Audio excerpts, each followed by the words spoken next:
विश्वामित्रासारखा ऋषी आणि विश्वामित्रासारखा संत तुझ्या दारातून आज विलवून जातोय.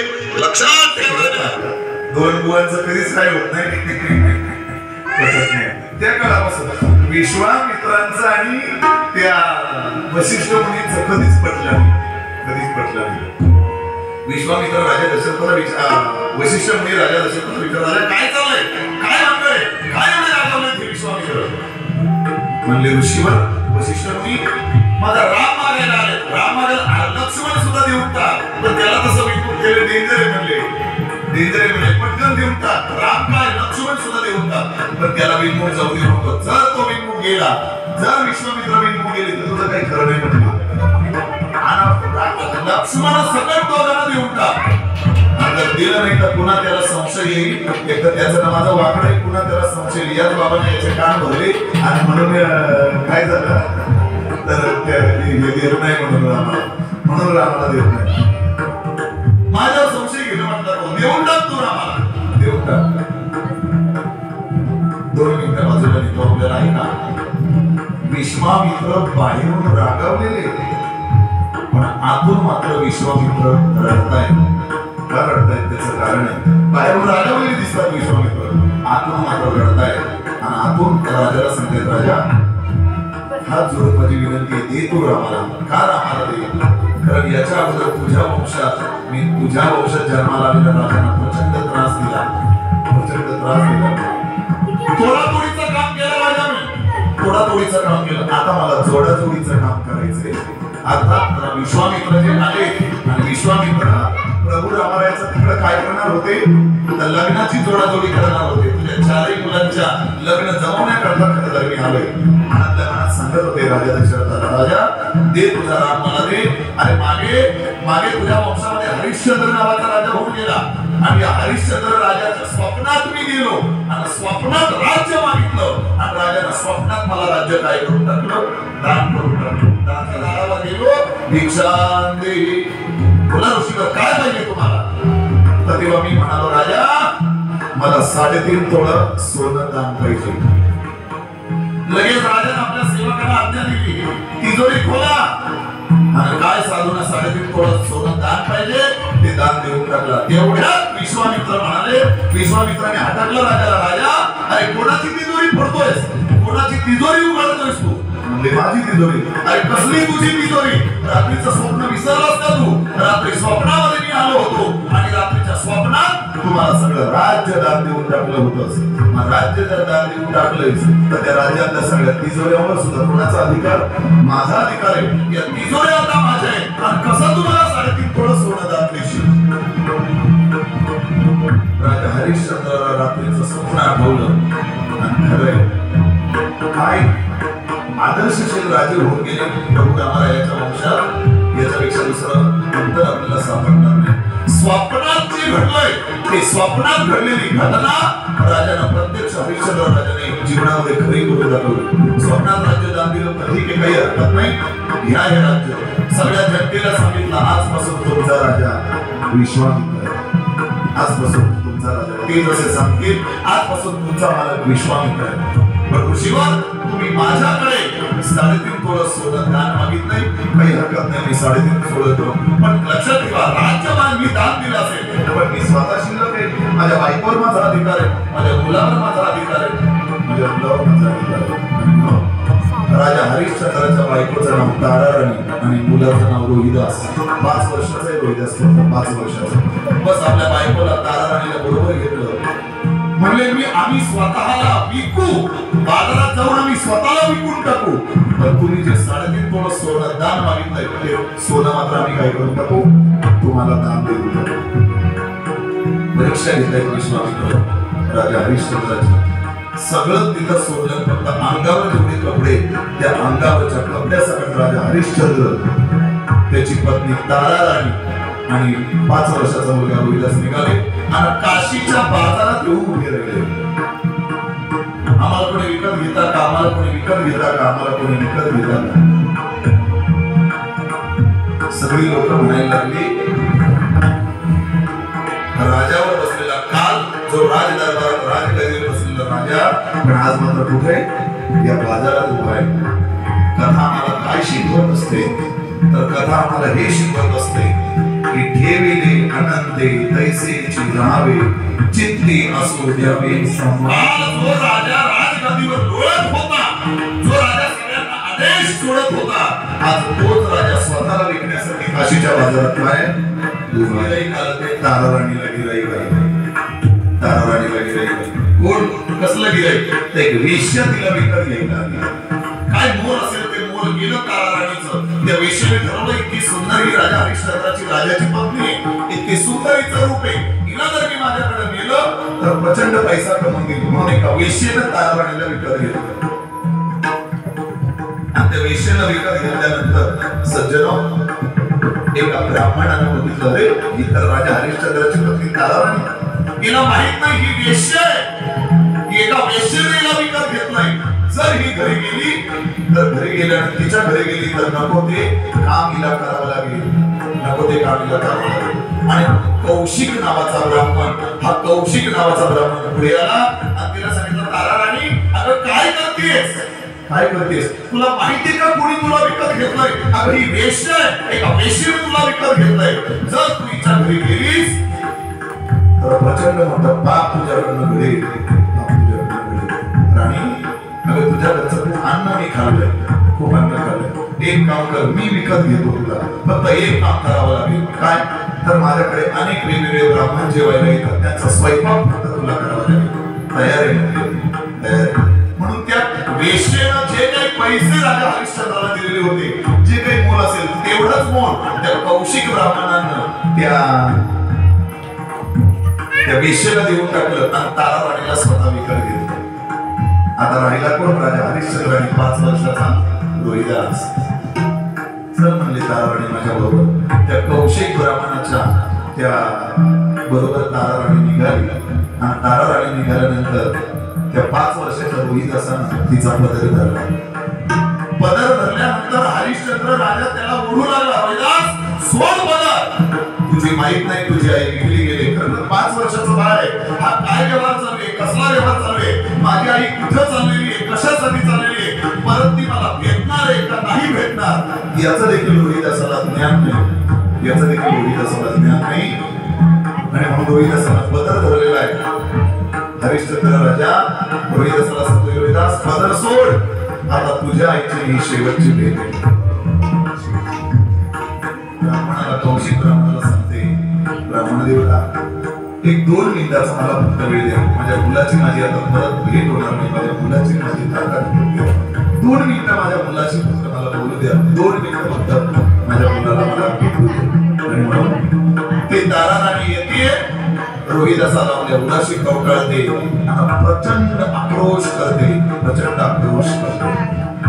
बाजारातील सगळी लोक हे दृश्य बघतात आणि सगळ्या लोकांना प्रचंड दया उत्पन्न झाली. प्रत्येकाच्या डोळ्यात अश्रू आले.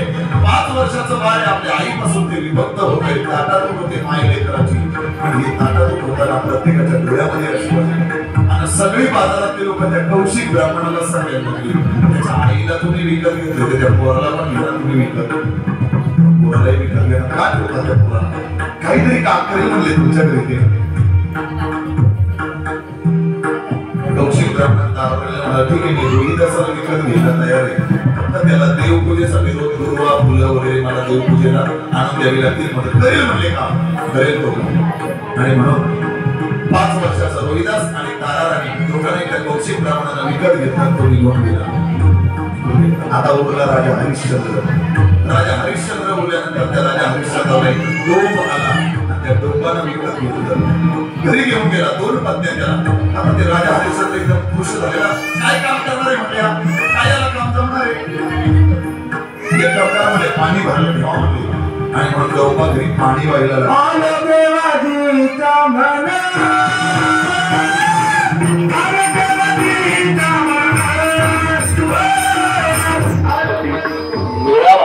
असं मनमन उद्या याच्याच हातातलं धनुष्य तुटावं उचललं जावं असं मनमन सीतामाई यांना ठरवलं. आणि सज्जनो दुसऱ्या दिवशी बागेमध्ये यांना कसं मला भेटता येईल म्हणून स्वतः विश्वामित्रांना आणि रामराय आणि लक्ष्मणजी सांगतात गुरुजी तुम्हाला फुलं आणायला जाऊ का आम्ही बागेमध्ये मिळावा असं मनमन उद्या याच्याच हातातलं धनुष्य तुटावं उचललं जावं असं मनमन सीतामाई यांना ठरवलं. आणि सज्जनो दुसऱ्या दिवशी बागेमध्ये यांना कसं मला भेटता येईल म्हणून स्वतः विश्वामित्रांना आणि रामराय आणि लक्ष्मणजी सांगतात गुरुजी तुम्हाला फुलं आणायला जाऊ का आम्ही बागेमध्ये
लग्नाला सुरुवात करूया.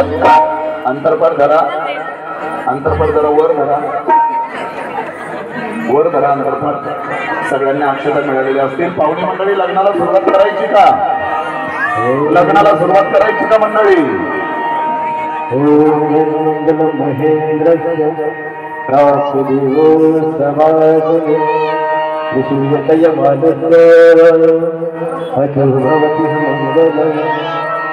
शुभमंगल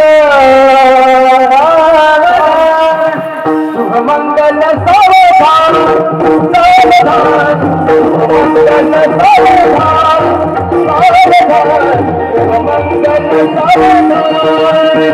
सावधान शुभमंगल सावधान शुभमंगल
सोन्याचं बाशिंग लगते माझं नागत